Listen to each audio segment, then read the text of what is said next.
Welcome to a very special spotlight interview. Today our special guest is Bluestem Earth Festival Committee Co-Chair, Rita Travis. So how are you today? I'm great, thanks Emily. It's great to have you. Thank you. So before we go into the Bluestem Earth Festival itself, tell me a little bit about yourself. Where are you from?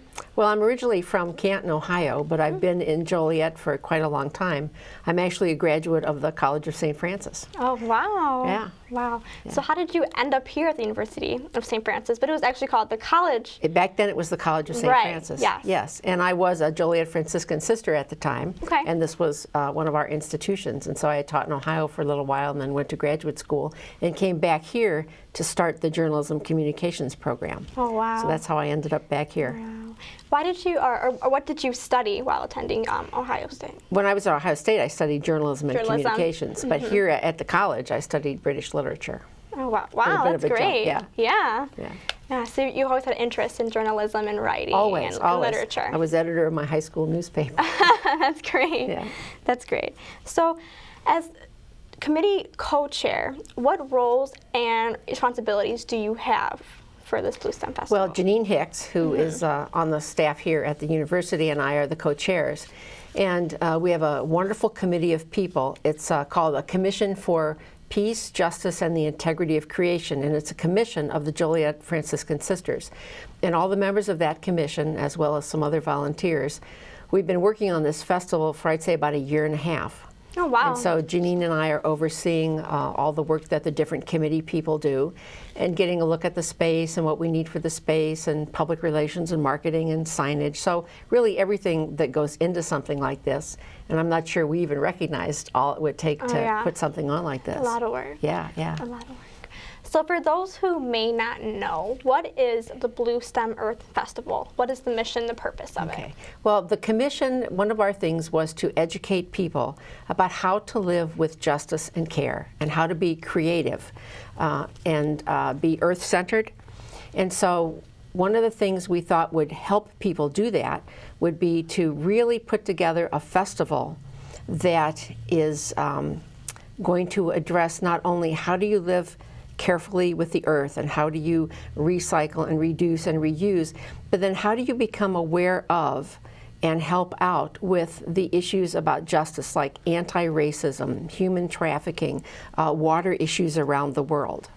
So what message are you trying to portray by having this festival? Okay.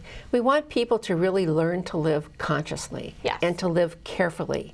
You know, to reduce their use of bottled water, for example, to compost. Instead of throwing food scraps in a landfill, you can create a simple way to compost, even in your house or out in your yard. We want them to be aware of some of the legislative issues that they might get involved with. Yes. And issues like human trafficking it's so devastating to the children who are involved with it that we want people to be conscious of it and at every opportunity they can to perhaps write to a congressman or to be on the lookout for young people they think might be held in some kind of captivity. Now, is this taking place in the United States? The human trafficking? Yes. Yes, it's all over the world. It's all over the world. I believe the latest statistic I saw was there are about 27 million persons held in some kind of captivity, either for labor or sexual slavery. Oh, wow. And how do you plan on getting that message across? I know there's a few activities going on at the festival. Well, we have several different types of things going on. We have a couple of dozen speakers, and we'll have a speaker on human trafficking, there's a group called Water with Blessings, and they've developed a filter that they take to countries that have issues with water, and this simple filter can help people get potable water. And we've got people who will be doing a workshop on anti-racism and legislative actions on restorative justice in the prison system. So there's quite a good list of people who, if you're interested, you can get educated about some of those issues and learn, not just learn about them, but figure out what can I do to help. Why do you think it's important for the Joliet community to learn or to educate the Joliet community about these topics? Well, I think it's important that we educate the world about these topics.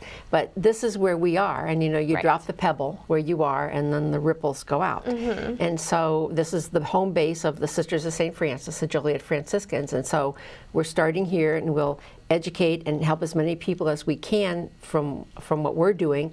And then, those currents go out and they learn a little more, and then they'll go do something and pass it on. Right. Like paying it forward. I know there's also other activities. I know there's also an art contest. Tell me about that maybe a little bit. Yeah, we've put the art contest out to the Catholic and public grade schools and the high schools, and we've put it out on the website. And we've asked students, we're going to put students in age categories, high school, junior high, and then the little kids. And we've asked them to submit one of two different kinds of artwork. They can either do a piece of artwork in any medium. It can be clay, watercolor, pencil, whatever. That would just kind of speak to care of the earth. And then the other thing that they could do is a 3D project made out of recycled materials. Wow. Wow. And then we're going to have it on display here at the university at your art gallery for a week before the festival. Great. Yeah. It's a great way to get students involved in this too. And there's also musicians playing there? In the morning we'll have a young man, Nate Poltarek from Joliet Catholic Academy. He's going to be playing the hammered dulcimer. And then in the afternoon we'll have a band called Generator X. And they are going to perform some of their own music and the music from the 60s, 70s, 80s, and 90s. Oh, wow. That'll be fun. And now there's also a food pantry. Right. What items are being accepted? At our welcome tent, we're going to have collections for a food pantry. So any non-perishable item is acceptable. And then we have reusable grocery bags, and we've made Earth Festival T-shirts to give away. So if you bring a donation to the food pantry, you get a T-shirt or a food bag as long as supplies last. Right. And where are these items being donated to? We're donating them to the local Joliet food pantries. Pantry. Perfect. And now there's also a swap table. Tell me about that. That seems like a lot of fun. Yeah, that's a cool idea. We're going to put out a couple of tables, and if you have some DVDs or CDs or some games or something that you're not using anymore but that are in good condition, you just bring them over and put them on the swap table. You can look around and see if there's something you'd like. Is there a book there you'd like to have? Take something you'd like and leave something. So it's another way to get items reused. It's actually a great idea. Yeah. So it should be fun to see what it sounds like a lot of fun. Yeah, it sounds interesting. And now there's many vendors also at these events. Yeah, we're going to have at least 50 speakers and vendors. And exhibitors. Yes. So we'll have some people who will be selling food items. New Vibe Cafe from Lockport is coming over. They're going to be selling healthy smoothies and some bakery. There's some sisters from St. Rogers Abbey in Chicago. They're French sisters. They're going to come down and sell their pastries and bakery. I've had it. It's phenomenal. Sodexo here at the university will be selling kind of like a green lunch. They'll be selling free-range chicken wraps and veggie wraps. And I think we'll have lemonade and fresh fruit cups. And so we won't be using any bottled products. Right, yeah, and that's important too. Yep, that's important. It's very important. And then throughout, a couple of stations throughout the festival, we're going to have recycling stations. There'll be some volunteers there. And we'll separate, we'll have people compost. They'll put their food scraps in a compost bin, and we'll separate plastic and garbage so that everything is handled in the best way possible. Great. And is this the first year for the Bluestem Earth Festival? This is. There was a GROW 2012 and I think maybe 2011 at the Joliet Junior College used to do something like this, and the Black Road Library had a festival like this. And so now we've kind of picked up on it. There hasn't been one for a few years. So we've picked up on the theme, but people in Joliet will be familiar with them because of the work that was done at Joliet Junior College. Right. And when and where is this event taking place? It's going to be right here at the University of St. Francis on May 10th, and it'll be from 10 to 4.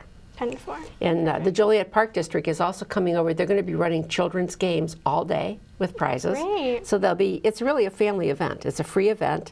There'll be things for everybody to do.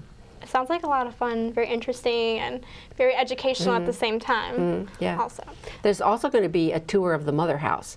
I know a lot of people have always been interested in seeing that building. Yeah.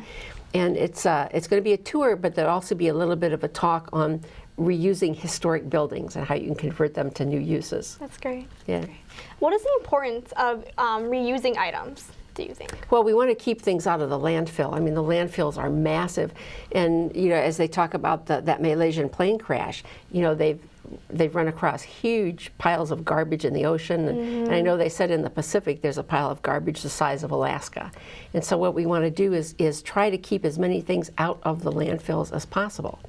And so if we reduce what we use, reuse it, you know, that will help contribute to that. Yes. And now as co-chair, what kind of work goes in or on behind the scenes in planning an event like this? Wow, that's a big question. I know there's a lot. Yeah, well, it was one of the things, the first things that Janine and I did was to attend as many of these kinds of activities as we could. Okay. There's a huge green festival usually in Chicago. We attended that. We introduced ourselves to vendors. We went to the farmers markets, you know, met people. So we kind of scouted around to see who was out there and who we might be able to get to come to this event. So that was number one. And I think that was huge. We got a lot of information. Definitely. We met a lot of people, made a lot of contacts. Oh, I'm sure. Networking. Yeah, Great. networking. And then we kind of put together our contact sheets and how do we get a hold of people and what information do we need from them. And then we set our committee out. We had some people go look for food vendors, and we had some people look for the speakers and the justice issues, and we had some people look for the exhibitors.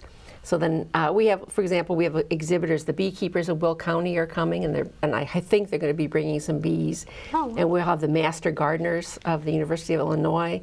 And I think they're going to bring Herman the worm. And we'll have somebody else bringing some worms to show how to do worm composting. Yeah. So we just kind of scoured the neighborhood and the local area and invited people to come. And we just had a tremendous response. You know, I think much bigger than we ever thought. Oh, yeah. So now it's a matter of how many tables do we need, and where do we put them, and where's the electricity, and what kind of signs do we need. And then, of course, we hired one of the university graduates, Megan Butel, who's done our marketing. She's done our Facebook page and our website and publicity. And you said it took you about a year and a half. We've been working plan on it. this for about a year and a half. And what made you continue? You said Joliet Junior College had like you know, a festival like this. What made you want to continue and expand it? Well, we thought it would just be, you know, the Joliet. Attended the Joliet Junior College one, and it was a wonderful event, and it's just a great way to get families introduced to these kinds of issues, you know.